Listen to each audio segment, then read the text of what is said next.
Alright guys, welcome back to my channel. It's Jessie Katt here, and today we are going to talk about why I quit my first job. Life in a world that keeps changing. Think that it's progress you're making. Copy and paste pretty faces all the time. Now before we get into this video, I want you guys to go and check out this family YouTuber called D Andersons. Not they, but D Andersons. I'm going to leave them in the description below. So we did a collab video to compare and contrast the differences between Toronto or Ontario and Alberta. So if you are interested in the two locations, make sure you go ahead and check them out. It was a nice little video. I got to learn about their area, their neck of the woods, and then I got to give them some little knowledge about our neck of the woods. It was good. It was good. So you guys make sure you go ahead and check them out. I'm going to leave them in the description below. And they have videos spanning far and wide. So they do talk about the transition from Jamaica to Canada as well. And so it's a husband and a wife and their little man. So like I said, this video is all about why I quit my first job. So of course, with everything in life, you know, you start your jobs, you may move on in life, and you may find things better, you may not like where you are, and things like that. There's always different reasons to why people leave jobs. So for me now, who's someone who deals with a lot of people with their career and their decisions and all things like that, I know a little thing and two about why people leave jobs. So a lot just happened. My camera no longer has space. I may have to record on this. Well, let's see. Let's truck along. Okay, my first job I got through links, 100%. I left UE, and I was one of those million people who leave UE and can't find a job. So what happened was, just one day my mother was walking through the supermarket and she see her long-time friend. And basically, you know, them talk about life and whatever, and you know, of course, them ask, how do you pick them? So my mother told her, you know, so just I try find one job and I struggle and, you know, reality. So she was just like, yo, carry her, come. So now the thing is, my mother never really tell me say one job me I go to, you know. So I went with my little jeans, my t-shirt, no resume, with my mother. What kind of job interview that? I didn't really know what was going on. But I went because my mother said, let's go. So I went. And so we sat down in her office. I knew her because I interacted with her in the past. So now one thing about HR managers, they don't really like to be overstepped. A lot of them, I don't know why, but a lot of them just don't like to be overstepped. I guess it's pride. I don't know. So here I am in the office with my mother, dressed down with no resume, and this HR manager was looking at me like proper resting bitch face. So I was talking to the lady. We just talk. But you see, the thing about it is, this lady has power because she was up there in the company. Cool. So I started the following Monday. Now the thing about it is, remember, HR people don't like to be overstepped. Cool. So I started, and my co-workers were, for the most part, okay. It's an office where people sit down. It's not cubicles, it's just desks. And we interact with the public. So anybody that come in, we talk to them, So there was a lady who, I guess we call all of our bosses. And the thing about it is, my desk was right next to her office. And so I interacted with her pretty much on a daily basis. The HR manager asked this lady, do you want a secretary? After a while, with me and my work ethics and all my stay and all these things, this lady got to take it upon herself and just said, Jess is my secretary. Now, she didn't say it in all these words, but she declined the offer to have a secretary. Why? Because every time she'll walk out of her office and say, Jess, can you do this for me? Jess, can you do this for me? And I say, the thing is, I don't mind doing things for people, you know. But if you are offered a secretary, I have work to do. So now the thing is, she is not the only reason I was just like done with a place here. The interactions, the leadership, everything like that going across the board, I was just not pleased with. But how things were going, I didn't like their process. and it almost seemed like they weren't forward thinking. So there's a lot of things, a lot of paper. I don't like paper. I just don't like paper. I don't like paper. We're in a modern world. Why am I use so much paper? Anyways, that's just a personal preference. I know that things has changed because it's been a while since I've left that job. I know things are more online now, but I think it just took a while for them to catch up. Now, one of the major things, like I said, is the leadership, the accountability, how they run things just across the boards, interrelation, what we call it, interdepartmental relations and things like that. I just didn't like how things were. I was in that job for about 4 years or so before I was just like, enough is enough. Now, because I didn't like how the leadership, the management and things like that was going on, and I realized this is not how you treat employees. And I'm not talking about myself, I'm talking about my coworkers straight across the board. I always saw how my coworkers were being treated, and I'm just like, this is not how you run a business. This is not how you run an organization. This is not how you run a company. This is just not. And this is why I decided to go and get my master's in human resource development, because I truly believe that there was a lot of things lacking in this organization. And I'm just like, for a person who this is their first job and seeing how things are going, I was just like, if this is how companies are across Jamaica, I need to be able to be one of those change factors in the organization, because this can't work. This can't work at all. This can't work. So what happened was, like I said, I decided to go and do my master's in human resource development. And to this day, I'm still happy I did that.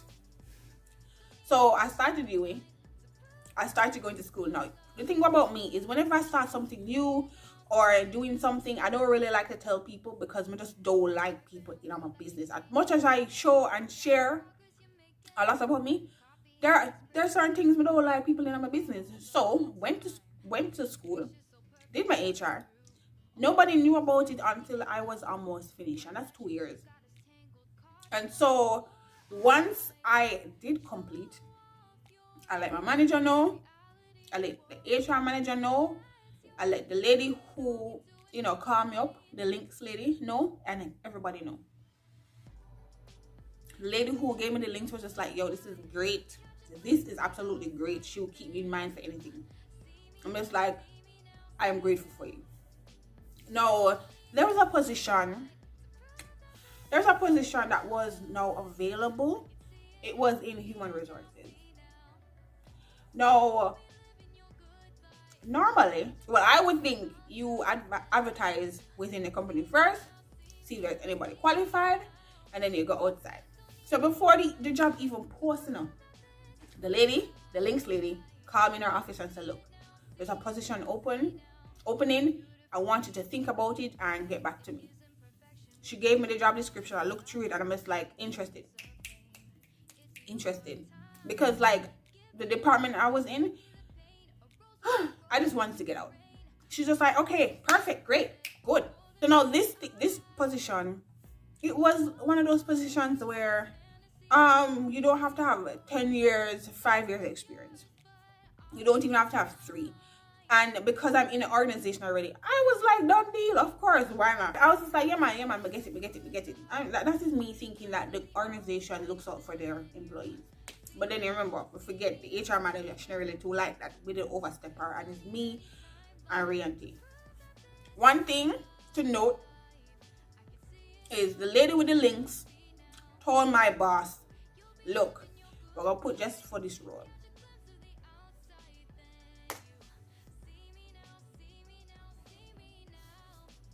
You know what my boss told her?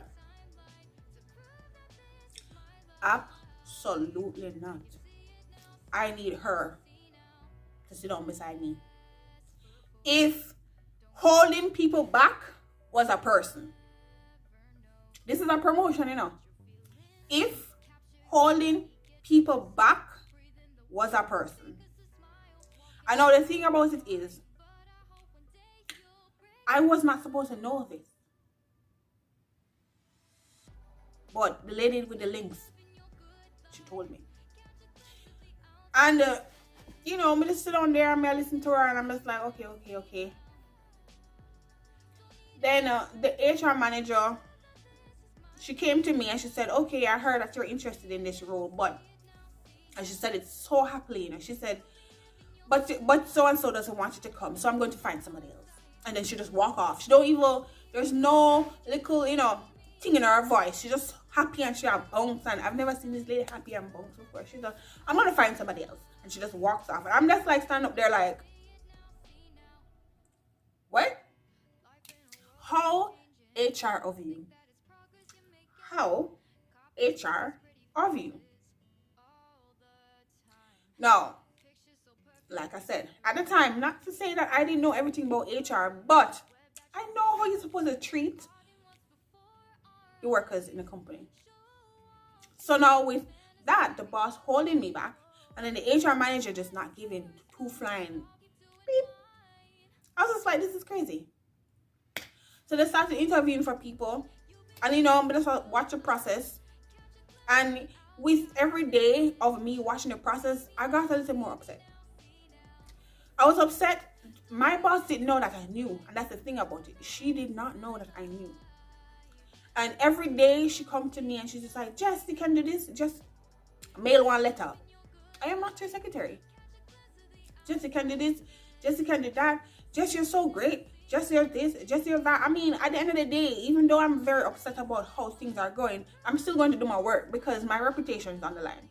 The person what they eventually hired somebody who same age, didn't have much of an experience in the company. I mean, in the field.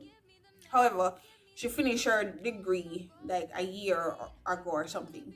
I didn't see her in my program, so probably 2 years. I don't really remember. And so, but she didn't get a job in HR yet. So this was her first job in HR. Guys, it really affected me. It affected me, and I was really upset because just knowing that people purposely hold you back.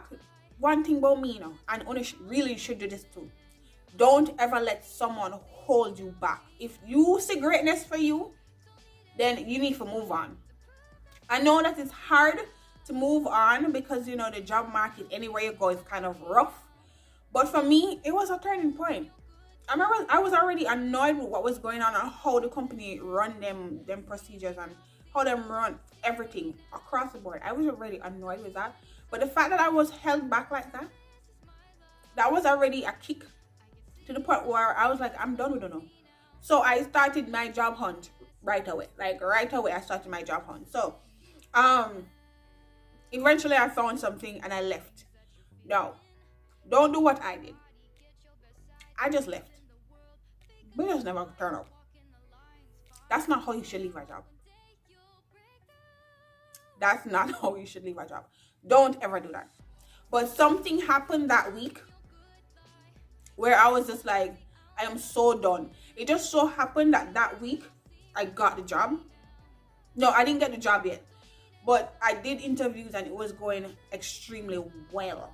It was going extremely well to the point where I was just like confident that I was going to get a job. Something happened that week to the point where I'm just like, I'm not come back. You're not come back. And the thing about it is, at the office, there was nothing there that I would have to go back for. So I just never turn up. Not a sick note. Not a this, not a that. I just never turn up. Never turn up. And I think like 3 weeks later, I had one of my friends drop off something for a co-worker. And the co-worker was my work bestie. And she was just like, she asked my friend, is she not coming back? And of course, my friend, she's very smart. She's just like, I don't know what's happening. I really don't know what's happening. Big up my friend. Big up my friend. You know, my friend them always at my back. You see me? Friend them always at my back. But honestly, guys, I just quit and never returned. I didn't want no 2 weeks, nothing. I just didn't want. Trust, do not do that. Do not do that. You see, with me, I'm no longer in Jamaica. I don't have to ask for references. That was my first job. So imagine if I needed a reference. Imagine if I needed a reference. Probably like 2 months after, I got a letter saying that I was fired or something like that based off not showing up. And I'm just like, okay. I was already working in the other job. I was good. I'm just like, oh, you fired me. I feel bad. But guys, that's pretty much what pushed me to just quit. I will never, ever, ever, ever sit down to have somebody purposely hold me back. Me destined for greatness. Don't you dare. Don't even try. And that is with everyone in life. Job, relationships, friendships, family, everything. If you are trying to hold me back, I'm gone. It's not acceptable. It's not gone. So that is what happens with the first job and why I just left. That's why I just left. So I moved on to another job. I had 3 jobs in Jamaica before I moved to Canada. I think it's 3. Yeah, it's 3. I had 3 jobs in Jamaica before I moved to Canada. Yeah. Like I said, nobody I hold back beside Yala. But anyways, guys, thank you so much for sitting down with me and watching my video. My food away from me. I'm ready to eat my burger. My papa is a chicken sandwich. It's still on there away from me. So until next time, guys, make sure you subscribe, make sure you like, make sure you comment.